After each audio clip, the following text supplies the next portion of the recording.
Life has a funny way of throwing curveballs when you least expect them. For one woman, the unexpected came in the form of a letter that would change everything she thought she knew about her future. It wasn't just any letter. It was news that her late uncle had left her something big, something life-altering. A sprawling 40-acre ranch nestled in the foothills of Colorado. The moment she held that envelope, her hands trembled. She didn't even know her uncle all that well. They had drifted apart years ago after a family disagreement. But now, here he was again, reaching out from beyond the grave to give her a second chance at stability. Her name wasn't mentioned explicitly in the letter, just a note saying, "Take care of this place like I did." At first glance, it seemed perfect, the kind of fairy tale ending people dream about. She worked 2 jobs to keep food on the table for her teenage son, and the idea of starting fresh with wide-open spaces felt almost too good to be true. So, without wasting another minute, she packed up their belongings and moved into the rustic yet charming property. The air smelled different there, cleaner, fresher, and for the first time in years, she felt hopeful. But hope can be a tricky thing. Just as she started settling in, reality hit hard. One sunny afternoon, while she was unpacking boxes in the living room, there was a knock at the door. Standing outside was a man wearing a suit, holding a clipboard. He introduced himself as part of the Homeowners Association, HOA board. At first, she thought maybe he was there to welcome her or offer some tips about living in the area. Boy, was she wrong. "Good afternoon," he said politely, flashing a smile that didn't quite reach his eyes. "We're glad to see someone's finally taken over this beautiful property. However, we need to discuss the matter of outstanding dues." "Dues?" she asked, confused. "What dues?" He flipped through the papers on his clipboard before answering. "According to our records, this land falls partially under the jurisdiction of our Homeowners Association. There are unpaid fees totaling $250,000. Her jaw dropped. $250,000? That number sounded more like a mortgage than a random fee. "Wait, hold on," she stammered. "This is my land. My uncle owned it free and clear.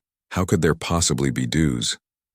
The man adjusted his tie and sighed dramatically, as if dealing with clueless newcomers was a daily occurrence. "I understand your confusion," he said, though his tone suggested otherwise. "But zoning laws have changed recently, and parts of your property technically fall within our community boundaries. We've been maintaining those areas for years: roads, landscaping, security patrols, and now that you're the owner, those costs are your responsibility." It took every ounce of self-control not to slam the door in his face right then and there. Instead, she forced herself to stay calm. "Can I see proof of these so-called dues?" she asked, crossing her arms. He handed her a stack of documents, filled with legal jargon and numbers that made her head spin. As she skimmed through them, one detail caught her eye. The HOA claimed ownership of a section of her land where they'd built amenities: a clubhouse, tennis courts, even a swimming pool. According to their records, these structures sat on what they called common ground, shared by all members of the gated community next door. Except, that wasn't common ground. It was her land, her uncle's land. And no one, not the HOA, not the developers, not anyone, had ever asked permission to build anything on it. She tried explaining this to the man, but he simply shrugged. "Look, I'm just doing my job. If you don't pay the dues, we'll have no choice but to take legal action." Legal action. Those words echoed in her mind long after the man left. How could this happen? Who builds on someone else's property without permission? And why hadn't anyone told her about this before now? That night, sitting alone in the dimly lit kitchen, she stared at the papers spread across the table. Her son came in, munching on a sandwich, and noticed the worried look on her face. "Mom, what's wrong?" he asked. She hesitated, unsure how much to tell him. He was already dealing with enough stress growing up without a father figure around, but hiding things wouldn't help either. Taking a deep breath, she explained the situation as best she could. By the end of it, his brow furrowed in concern. "That's messed up," he said. "What are you going to do?" "I don't know yet," she admitted, But I can't let them take advantage of us. This is our home now. Our future. Little did she know, those words were easier said than done. The battle ahead would test her strength, patience, and resolve in ways she couldn't imagine. But one thing was certain. She wasn't going down without a fight. The next morning, she woke up with a knot in her stomach. The weight of the situation pressed down on her like a storm cloud that refused to pass. She knew she couldn't handle this alone. She needed answers, and fast. So after dropping her son off at school, she made her way to a small law office downtown. It wasn't fancy, but the lawyer who worked there had a reputation for being sharp, honest, and willing to take on tough cases. When she walked in, the lawyer, a middle-aged man with graying hair and glasses perched on the edge of his nose, looked up from his desk. His nameplate read John Miller, though he introduced himself simply as Miller. After hearing her story, he leaned back in his chair and let out a low whistle. "This is complicated," he said, rubbing his chin. "But don't worry. We'll figure it out." For the next few hours, they went through piles of documents together: old deeds, property maps, zoning laws, and HOA bylaws. Each piece of paper felt like another layer of confusion peeling away, revealing a tangled mess beneath. What they discovered was shocking. Decades ago, when her uncle first bought the land, developers had approached him multiple times trying to buy parts of it. He always refused, saying he didn't want his land turned into cookie-cutter houses or fancy clubhouses. But here's where things got murky. According to the records, someone, likely the developers themselves, had forged signatures and manipulated documents to claim ownership over portions of the property. They convinced local officials that the land belonged to the HOA, even though, legally, it never left her uncle's hands. Over time, structures were built: tennis courts, a clubhouse, even paved roads, all without anyone notifying the rightful owner. As Miller explained all of this, her head spun. "So you're telling me," she said slowly, "that not only did they lie about owning my land, but they actually built stuff on it, and no one said anything?" Miller nodded grimly. "Unfortunately, yes. These kinds of things happen more often than you'd think. Developers see an opportunity, cut corners, and hope no one notices until it's too late." She clenched her fists under the table, anger bubbling inside her. How could anyone justify taking someone else's property like that? But then reality hit her again. This wasn't just about anger. This was about survival. If she didn't fight back, she'd lose everything: the ranch, her chance at stability, maybe even her dignity. "What do we do now?" she asked, her voice trembling slightly. Miller pushed his glasses up his nose and gave her a reassuring smile. "First we gather evidence, then we go after them. Legally, the title still belongs to you. That's our strongest argument. But reclaiming your rights won't be easy. The HOA has deep pockets, and they'll try to intimidate you." She swallowed hard, knowing he was right. Still, something inside her stirred, a stubborn determination she hadn't felt in years. "I'm not backing down," she said firmly. "They can throw whatever they want at me. I'm not giving up my land." Over the next few weeks, she and Miller dove deeper into the case. They hired a surveyor to map out the exact boundaries of the property. When the results came back, it confirmed what they suspected. The clubhouse, tennis courts, and other amenities were indeed built on her land. Not only that, but the survey revealed additional encroachments: fences, lampposts, and even part of a jogging trail that snaked its way across her property line. Armed with this new information, Miller drafted a formal letter to the HOA, demanding they cease all activities on her land immediately. He also included a detailed breakdown of their legal violations and a request for compensation for the unauthorized use of her property. The response came quickly, but not in the way she expected. Instead of apologizing or offering to negotiate, the HOA doubled down.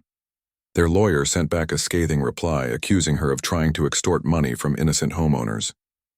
They claimed that since the structures were already built, removing them would cause financial ruin for hundreds of families who relied on those amenities. They even hinted at countersuing her if she pursued the matter further. Reading their letter made her blood boil. Extortion? Really? All she wanted was what rightfully belonged to her, but as much as it infuriated her, she knew this was exactly what Miller warned her about. They were trying to paint her as the villain to avoid accountability. One evening, while going over the latest developments with Miller, she found herself staring out the window at the darkening sky. "Why does it feel like I'm the bad guy here?" she muttered. "All I'm doing is standing up for myself." Miller placed a comforting hand on her shoulder. "Because that's how they operate," he said. "HOAs thrive on control. When someone challenges them, they panic. Don't let their tactics get to you. You're in the right and we'll prove it." Despite his reassurance, doubt crept in. Fighting this battle meant sleepless nights, endless stress, and potentially alienating the very neighbors she hoped to live peacefully alongside. Was it worth it? Every time she looked at her son, she reminded herself why she couldn't give up. This wasn't just about her, it was about giving him a future he deserved. And so, she kept pushing forward. She started documenting everything. Every interaction with the HOA, every email, every phone call.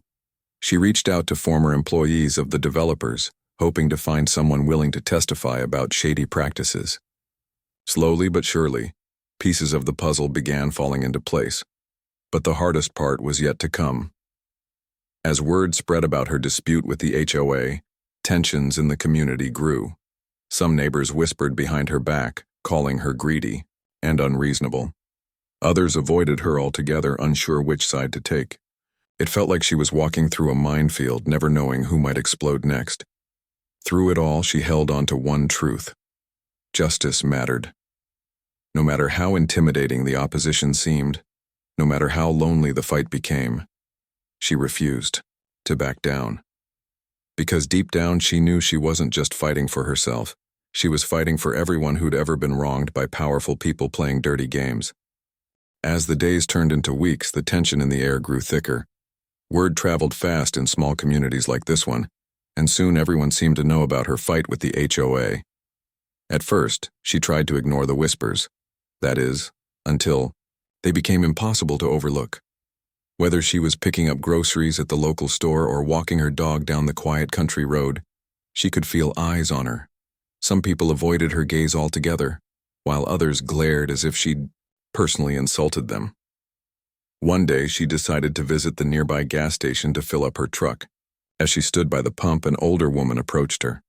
The woman lived a few miles away in the gated community and had always been friendly before. But now, her expression was cold, almost accusatory. "You're really going to tear apart our neighborhood over this, aren't you?" the woman asked sharply.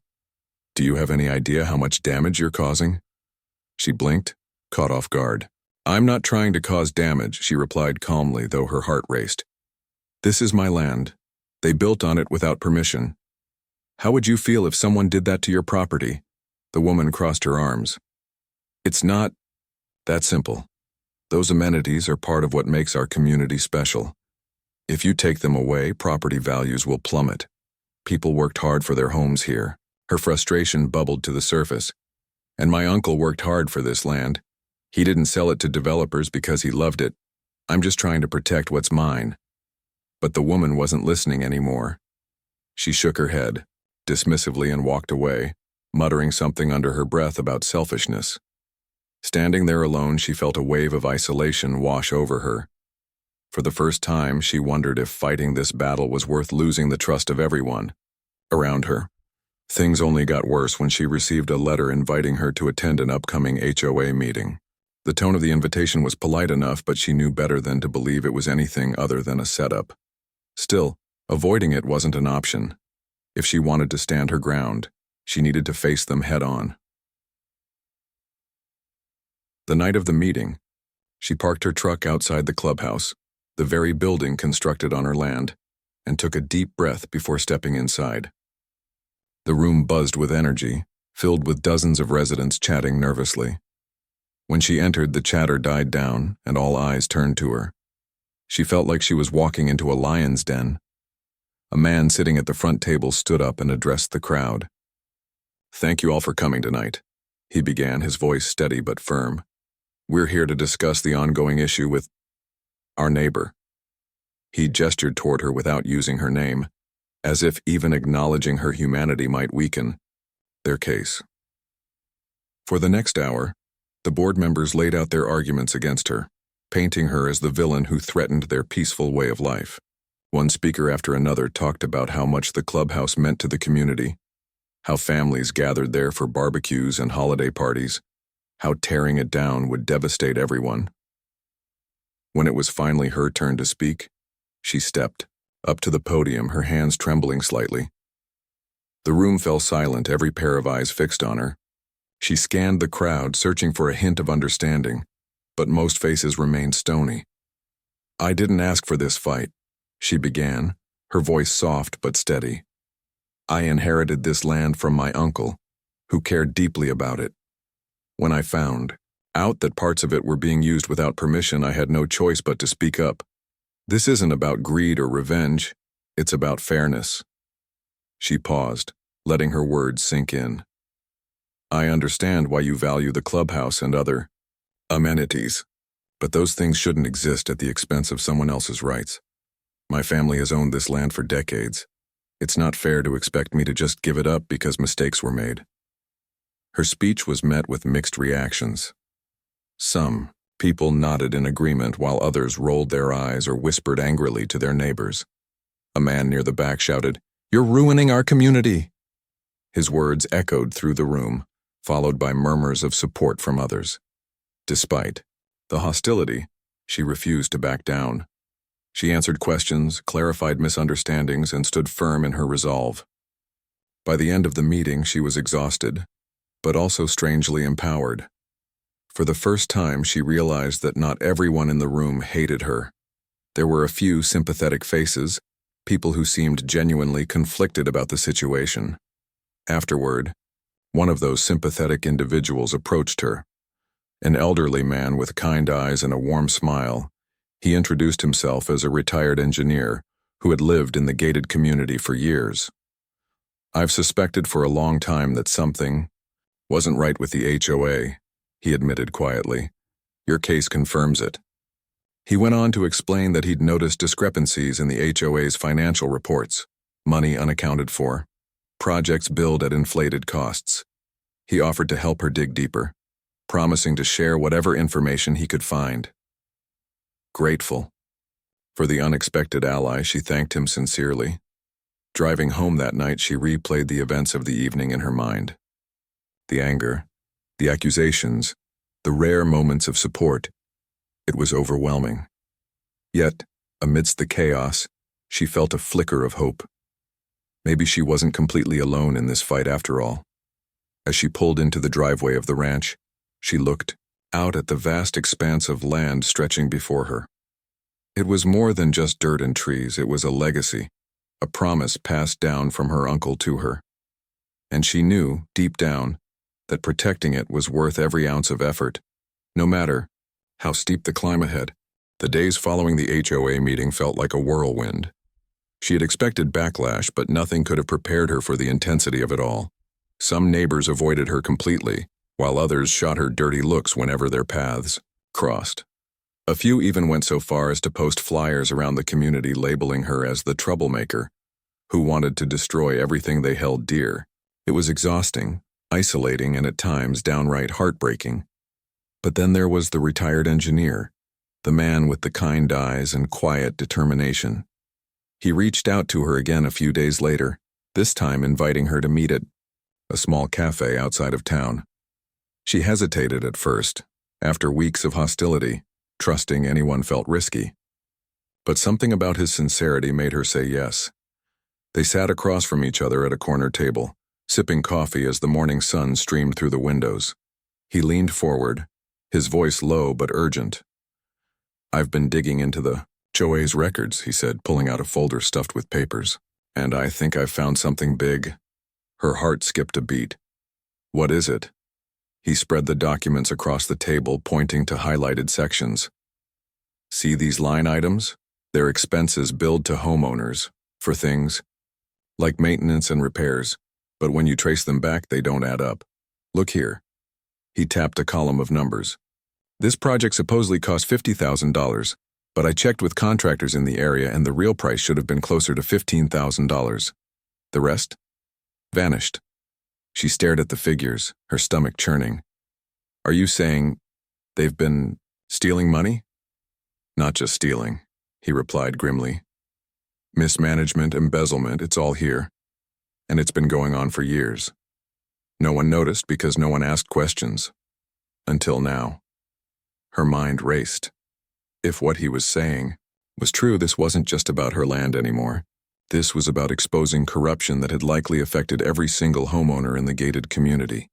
Suddenly, the stakes felt much higher and much more dangerous. What do we do with this? She asked, her voice barely above a whisper. We use it, he said firmly. It gives us leverage. If the HOA tries to paint you as the bad guy, we hit back by showing the world exactly who's been running this place. Trust me, once people see this, they'll start questioning whose side they're really on. Over the next few weeks, the two of them worked tirelessly, piecing together evidence of the HOA's wrongdoing. Late nights turned into early mornings, as they combed through bank statements, invoices, and emails. The retired engineer introduced her to a couple of other neighbors who shared his suspicions, people who had long suspected shady dealings, but never had proof until now. Together, they formed an unlikely alliance united by a common goal. Justice. For the first time since the battle began, she didn't feel so alone. These were people who believed in fairness, who understood that standing up against corruption meant protecting not only her rights, but theirs too. One evening, as they gathered, around her kitchen table surrounded by stacks of paperwork, she looked around at the group and felt a surge of gratitude. Thank you, she said quietly. I couldn't have done any of this without you. One of the neighbors, a young mother with 2 kids, smiled warmly. We should be thanking you. You're the one brave enough to take them on. We're just trying to help however we can. With their support, she filed a lawsuit, not just to reclaim her land, but to hold the HOA accountable for its actions. The legal process was daunting, filled with deadlines, court filings, and endless meetings with her lawyer. But having allies by her side gave her strength she didn't know she had. As news of the lawsuit spread, reactions within the community were mixed. Some residents doubled down on their hostility, accusing her of stirring up trouble for attention. Others started asking questions, quietly at first, then louder. Conversations that had once revolved around barbecues and school events now centered on finances and transparency. Even those who initially opposed her began to wonder if maybe, just maybe, she had a point. The HOA board, sensing the tide turning, retaliated fiercely. They hired high-powered lawyers to intimidate her into dropping the case, sending letters threatening massive legal fees if she didn't back down. At one point, someone left a nasty note on her truck windshield calling her names she'd rather forget, but instead of breaking her spirit, these attacks only fueled her determination. They're scared, the retired engineer told her one night after another round of threats arrived in the mail. That's why they're lashing out. When people in power feel cornered, they get desperate. Don't let it shake you. He was right. Every attempt to silence her only proved how much they had to lose. And the more she uncovered, the clearer it became that this fight was about more than just her ranch. It was about holding powerful people accountable, no matter how uncomfortable the truth might make them. Then came the breakthrough. Buried. Deep in the financial records was a smoking gun, a series of unauthorized payments made directly to members of the HOA board. Personal vacations, luxury cars, even home renovations, all funded with money meant for the community. Armed with this evidence, her lawyer filed additional charges, alleging embezzlement and fraud. When the news broke, it sent shockwaves through the neighborhood. People who had once dismissed her as greedy or unreasonable suddenly saw her in a different light. A few even apologized for doubting her. One woman approached her at the grocery store, tears in her eyes. "I'm so sorry I doubted you," she said. "You've been fighting for all of us, haven't you?" She nodded, swallowing the lump in her throat. "I just want what's fair. For everyone." As the trial date approached, tensions reached a fever pitch. The HOA launched a PR campaign, painting themselves as victims of a malicious attack. But the tide was turning. Local news outlets picked up the story, shining a spotlight on the corruption allegations. Reporters interviewed residents, many of whom admitted they'd grown suspicious of the HOA's practices long before she came along. Through it all, she remained focused. This wasn't about revenge or vindication. It was about doing the right thing, even when it was hard, even when it felt like the whole world was against her. One night, as she sat on the porch watching the stars, her son joined her. "Do you think we're gonna win?" he asked softly. She wrapped an arm around his shoulders. "Winning isn't always about getting everything you want," she replied. "Sometimes it's about standing up for what's right, even when it's scary. That's how change happens." He nodded thoughtfully, leaning into her embrace. In that moment, she realized something important. This fight wasn't just about reclaiming land or exposing lies. It was about teaching her son and herself that courage comes from standing firm, even when the odds seem impossible. And no matter what happened next, she knew she'd already won in one way. She hadn't given up. The day of the trial arrived, and it felt like the entire town was holding its breath. Reporters from local newspapers and TV stations lined up outside the courthouse, microphones in hand, eager to capture every detail of what had become one of the most talked about cases in years. For her, stepping into that courtroom felt surreal, like walking onto a stage where everyone's eyes were glued to her every move. Her heart pounded as she took her seat beside her lawyer, clutching a worn notebook filled with scribbled notes and reminders. On the other side of the room sat the HOA board members, their expensive suits and polished appearances doing little to mask the tension etched on their faces. They whispered among themselves, occasionally shooting glances in her direction. She tried not to let it bother her, but the weight of their stares was hard to ignore. This wasn't just a legal battle anymore. It was personal, a clash between power and principle. The proceedings began with opening statements. The HOA's attorney painted a picture of her as an opportunistic outsider who had swooped in to disrupt a peaceful community. "Ladies and gentlemen of the jury," he said, his voice smooth and practiced, "this is a case about preserving harmony. My clients have worked tirelessly to maintain a neighborhood that families are proud to call home. Yet now, they face baseless accusations designed to tear that harmony apart." When it was her lawyer's turn to speak, he didn't mince words. "This isn't about greed or revenge," he told the jury, his tone firm but calm. "It's about justice. Our client inherited this land legally, only to discover it had been encroached upon without permission, and when she sought answers, she uncovered corruption so deep it shook the foundation of trust within this community. As the days dragged on, the courtroom became a battleground of facts, emotions, and testimonies. Witnesses were called to the stand one after another, each bringing new pieces of the puzzle into focus. A former HOA employee admitted under oath that financial records had been altered to hide discrepancies. Contractors testified that projects billed at exorbitant rates barely cost half as much. Residents spoke about how dues kept increasing despite promises of transparency. Then came her turn to testify. When she stepped up to the witness box, the room fell silent. She could feel the weight of dozens of eyes on her, judging her every word. Her palms were sweaty and her throat felt dry, but she forced herself to stay composed. Taking a deep breath, she began recounting her journey. The moment she learned about the unpaid dues, the discovery of forged documents, the hostility she faced from neighbors, and finally the evidence of embezzlement. "I never asked for this fight," she said, her voice steady despite the lump in her throat. "All I wanted was to honor my uncle's legacy by taking care of the land he loved. But when I found out what had happened, how my property was being used without consent, I couldn't stay silent. It wasn't fair. Not to me, not to my son, and not to anyone else who values honesty and integrity." Her testimony struck a chord. Some jurors nodded subtly, while others scribbled notes furiously. Even the judge seemed moved, leaning forward slightly as if hanging on her every word. For the first time in months, she felt heard, not as an enemy but as someone fighting for what was right. But the HOA wasn't going down without a fight. Their lawyer grilled her during cross-examination, trying to poke holes in her story. "Isn't it true," he sneered, "that you refused multiple settlement offers? Why wouldn't you accept compensation instead of dragging this matter through court?" She met his gaze head-on, refusing to flinch. "Because settling would mean letting them get away with it," she replied. "This isn't about money. It's about accountability. If we don't stand up to wrongdoing, it will keep happening.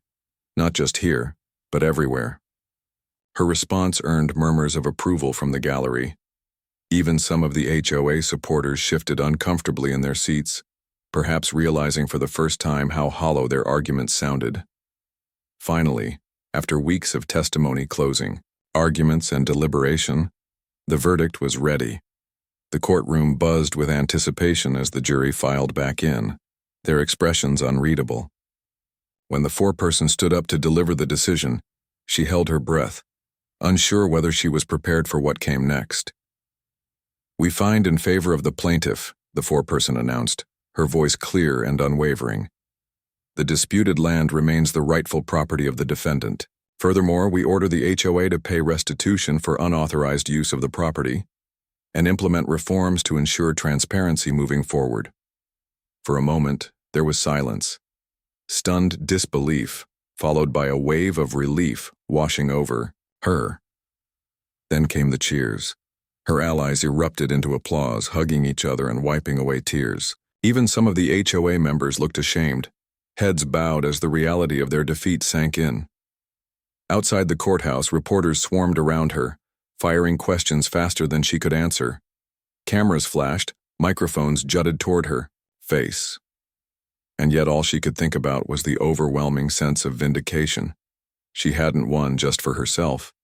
She'd won for everyone who had ever been wronged by those who thought they were untouchable.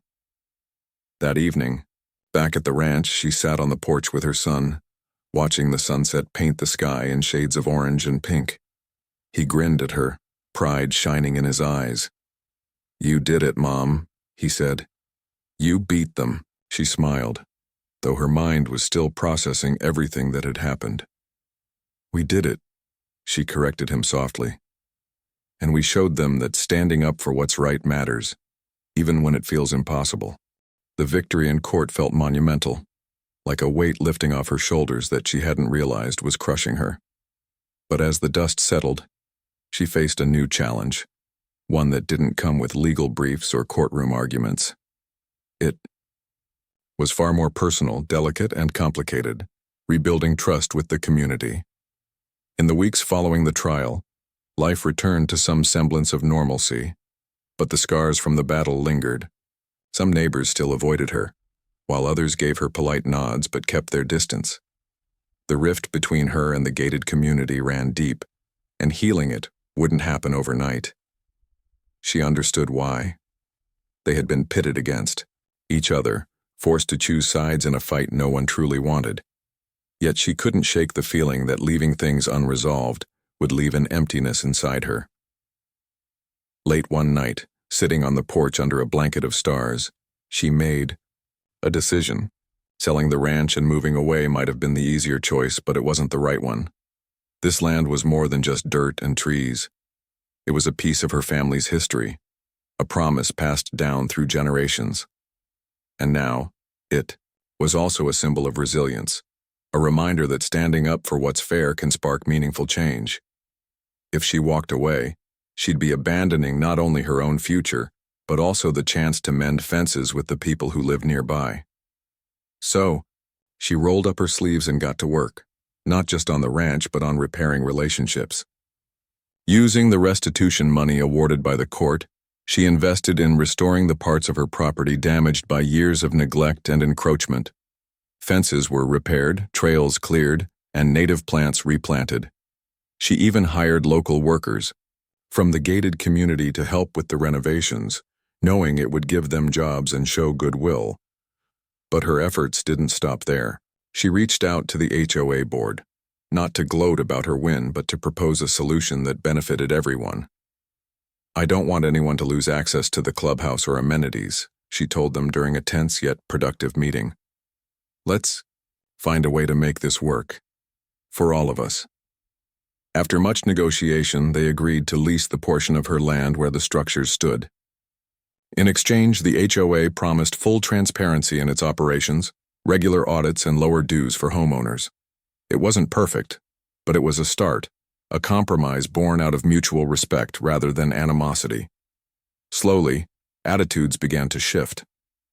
Residents who once saw her as an adversary started seeing her as someone willing to listen and collaborate. One afternoon, while tending to her garden, she looked up to see a young mother from the neighborhood standing at the edge of her driveway, holding a plate of cookies. "I know we haven't always been kind to you," the woman said shyly, offering the plate. "But I wanted to say thank you for everything. You didn't have to offer the lease agreement, but you did. That means a lot to us." Her eyes welled with tears as she accepted the gesture. "Thank you for coming over," she replied. "It takes courage to reach out too." Moments like these became more frequent.